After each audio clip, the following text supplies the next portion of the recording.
Shalom semuanya, perkenalkan nama saya Risnaudilas Maria Sihombing dari Prodi Pendidikan Agama Kristen Grup A semester 1. Di sini topik yang akan saya bahas yaitu pengenalan surat Ibrani yang merupakan tugas dari mata kuliah pengantar perjanjian baru yang diampu oleh Bapak dosen Hafasan Silalahi MTH. Berikut merupakan video yang akan saya jabarkan, semoga dapat bermanfaat. Selamat menyaksikan. Pengenalan Kitab Ibrani, 1. Latar belakang. Latar belakang penulisan surat Ibrani berkaitan dengan komunitas Kristen yang mengalami tekanan dan tantangan dikarenakan persekusi dari pihak luar, sehingga surat ini berusaha untuk menguatkan iman dan memberikan pengajaran yang mendalam tentang keagungan Yesus Kristus sebagai imam besar, sehingga melalui surat ini ditekankan supaya umat Kristen memiliki iman yang kokoh. Yang kedua, penerima surat. Meskipun tidak ada keterangan langsung tentang penerima surat Ibrani, beberapa teori berpendapat bahwa surat ini ditujukan kepada umat Kristen Yahudi yang berada dalam ancaman. Jika kita lihat dalam Ibrani 13 ayat 24 dikatakan bahwa sampaikanlah salam kepada semua pemimpin kamu dan semua orang kudus. Terimalah salam dari saudara-saudara di Italia. Terimalah salam dari saudara-saudara di Italia, itu berarti bahwa orang Italia telah mengirim salam kepada jemaat itu.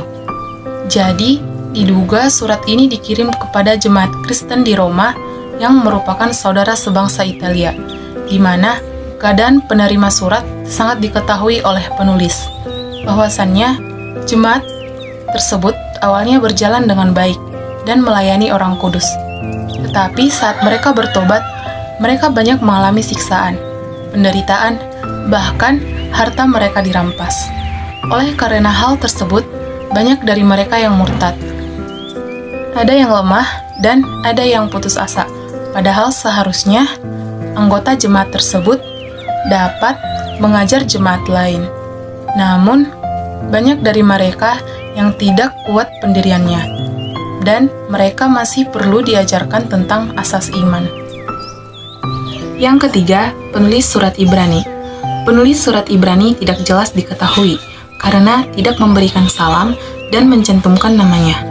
Namun, ada beberapa penafsir beranggapan bahwa surat ini bukan surat biasa, melainkan suatu khotbah dalam bentuk tertulis.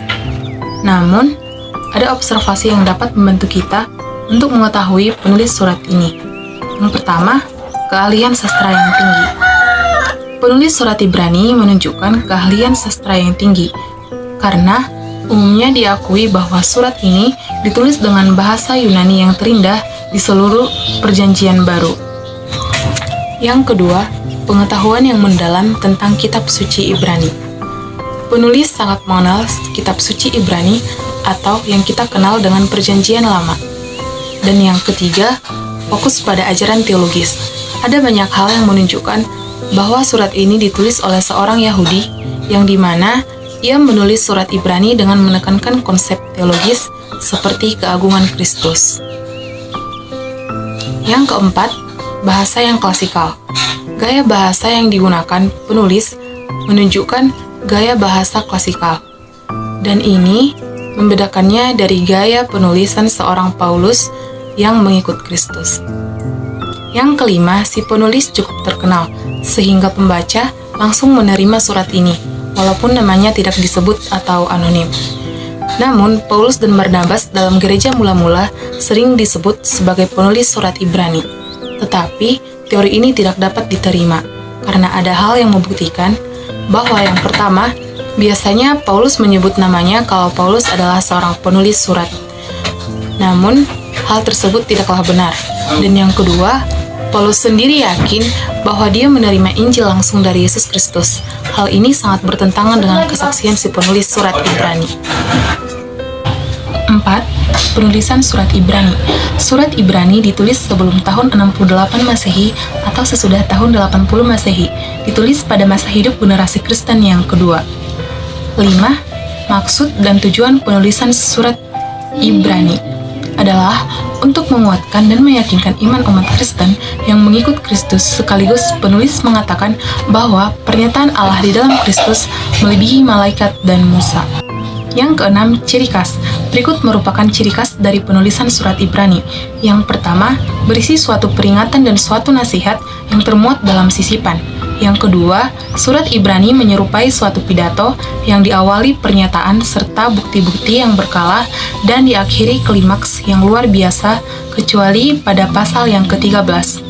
Yang ketiga, selain unsur-unsur sastra Ibrani seperti majas, perumpamaan, surat Ibrani juga berisi nasihat-nasihat yang menambah kualitas argumentasi. Dan yang keempat, dalam tema surat ini, Kristus adalah jalan yang baru dan hidup, yaitu tentang keunggulan Kristus. Yang ketujuh, sifat surat Ibrani. Permulaannya tanpa disertai salam serta kepada siapa. Gaya sastra karangan ini sangatlah sesuai dengan cara khotbah Yahudi. Kata-kata nasihat dalam surat ini berarti khotbah yang bersifat menguatkan dan membangun jemaat yang sudah lelah dan hampir putus asa. Yang kedelapan, pokok yang dibicarakan. Pokok yang dibicarakan dalam surat ini, yang pertama, keselamatan yang nyata dari Kristus jauh lebih besar dan penting dari yang dinyatakan dalam Perjanjian Lama.